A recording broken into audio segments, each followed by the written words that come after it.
Welcome to Dreamy Tales English. I am David. Tonight, we have a special story for you. It's called The Herbalist of Chengdu. Chengdu is a city in southwestern China that has been called one of the most livable cities in the country. But what many people do not know is that Chengdu is also home to one of the oldest traditional Chinese medicine markets in the world. The market is located in the Jinli Old Street area, a narrow lane lined with wooden shops selling herbs, roots, bark, and flowers. Thousands of different ingredients used in traditional Chinese medicine to treat illness, prevent disease, and promote wellness. The air smells of dried ginger, cinnamon, goji berries, and ginseng, a complex, earthy aroma that has filled these streets for over 2,000 years.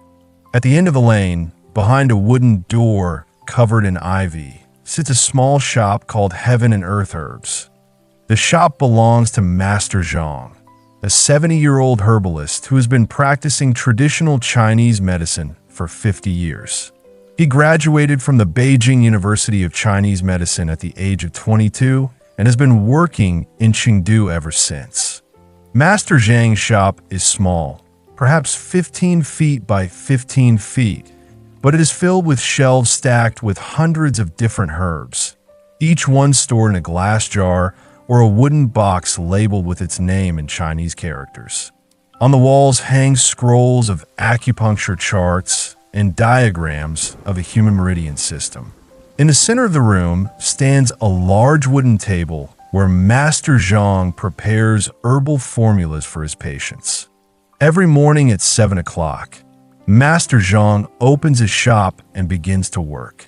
Patients come to see him with all kinds of ailments: headaches, insomnia, digestive problems, joint pain, anxiety, and fatigue.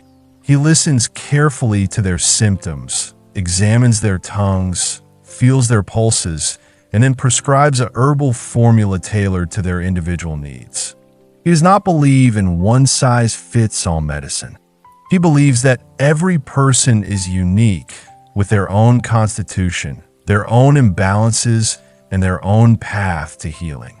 And he believes that herbs are not just medicine. They are food, they are culture, and they are connection. Xin was 27 years old when she first walked into Master Zhang's shop. She was a marketing executive in Shanghai, working long hours for a multinational company, eating fast food, drinking too much coffee, and sleeping too little. She had been feeling exhausted for months, constantly tired, always stressed, and increasingly anxious. Her doctor in Shanghai had prescribed medication for her anxiety, but Xin did not want to take pills. She wanted to understand why she felt this way and find a natural solution. She had heard about traditional Chinese medicine from her grandmother, who used to make herbal soups for the family every week. Her grandmother would combine goji berries, red dates, astragalus root, and chrysanthemum flowers in a pot of water and simmer it for hours until the liquid turned golden and fragrant. "This will help your energy," her grandmother would say. "This will help your spirit." Xin had never paid much attention to those soups as a child. She preferred candy and soda and ice cream. But now, at 27, she was desperate for something natural, something that could help her feel better without side effects. So she came to Chengdu to visit her grandmother and learn about traditional Chinese medicine. Her grandmother lived in a small apartment near the Jinli Old Street market. When Xin arrived, her grandmother welcomed her warmly and immediately noticed how pale and tired she looked. "You look exhausted," her grandmother said. "Have you been sleeping?" "Not really," Xin replied. "I work late every night. I drink 3 cups of coffee a day, and I eat whatever I can find at the convenience store." Her grandmother shook her head. "That is no way to live. You need to slow down. You need to eat real food. And you need to see a herbalist." So Xin went to Master Zhang's shop the next morning. She sat across from him at his wooden table and told him about her symptoms: the fatigue, the anxiety, the insomnia, the constant hunger for junk food. Master Zhang listened carefully, examined her tongue, and felt her pulse. Then he nodded slowly. "You have what we call yin deficiency with internal heat," he explained. "Your body is running on empty. Your yin energy, the cooling, nourishing force, is depleted. And your yang energy, the heating, active force, is burning too brightly. This is why you feel tired but cannot sleep. This is why you're anxious but cannot relax. This is why you crave sugar and caffeine, because your body is trying to find quick energy where there is none." Xin listened intently. She had never thought of her body in terms of yin and yang, heat and cold, excess and deficiency. But as Master Zhang explained her condition, everything made sense. "What can I do?" she asked. "You need to restore your yin energy," Master Zhang said. "And the best way to do that is through herbs and food. I will prescribe you a herbal formula to take for 3 months. And I will teach you how to make herbal soups at home using ingredients you can buy at the market." He wrote out a prescription, a combination of goji berries, red dates, astragalus root, chrysanthemum flowers, Solomon seal, and Ophiopagon root, and handed it to Xin. "Take 1 packet per day, boil it in 3 cups of water for 30 minutes. Strain the liquid and drink it warm.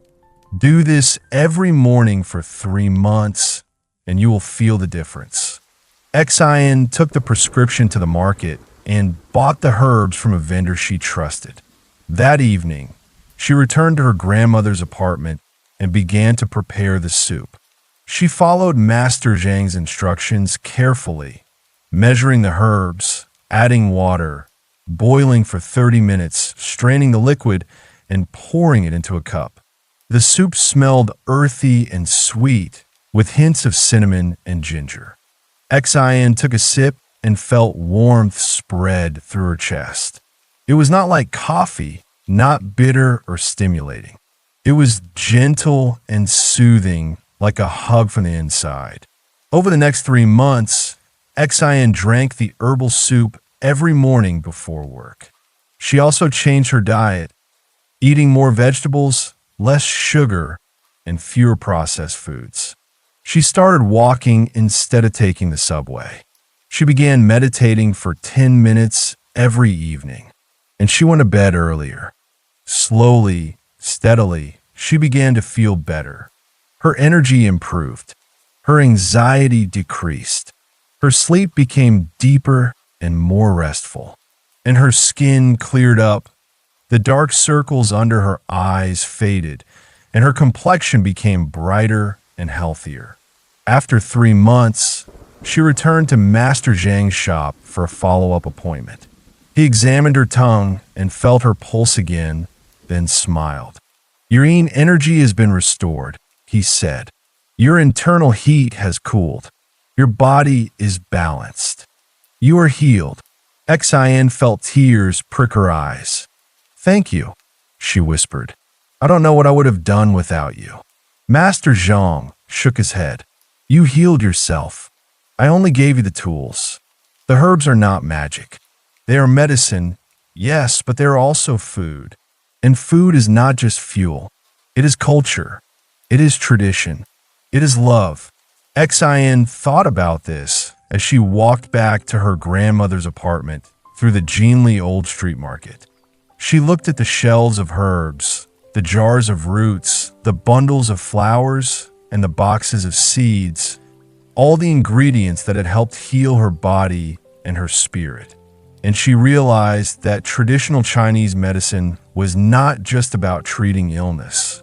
It was about preventing it. It was about maintaining balance. It was about living in harmony with nature.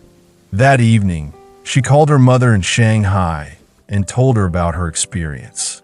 "Mama," she said, "I think I want to learn more about traditional Chinese medicine. Not just the herbs, but the philosophy behind them. The idea that health is not just the absence of disease, but the presence of balance. Her mother was silent for a moment. Then she said, "Your grandmother would be very happy to hear that. I know. That's why I want to learn." And so Xian enrolled in a course at the Chengdu University of Traditional Chinese Medicine, where she studied herbal medicine, acupuncture, qigong, and dietary therapy. She learned that every herb had a temperature, a flavor, and a direction, hot or cold, sweet or bitter, ascending or descending. And she learned that these properties determined how the herb would affect the body and which organs it would target. She also learned that traditional Chinese medicine was not just about herbs. It was about lifestyle, about eating the right foods for your constitution, exercising regularly, managing stress, and sleeping enough. It was about prevention rather than cure. And it was about respecting the wisdom of the past while embracing the possibilities of the future. Years later, when Xian looked back on that 3-month journey through Master Zhang's shop, she would remember it as the moment her life changed. Not dramatically, not overnight, but slowly and steadily, like an herb steeping in hot water, releasing its flavor, its color, and its healing power one drop at a time. Good night and sweet dreams.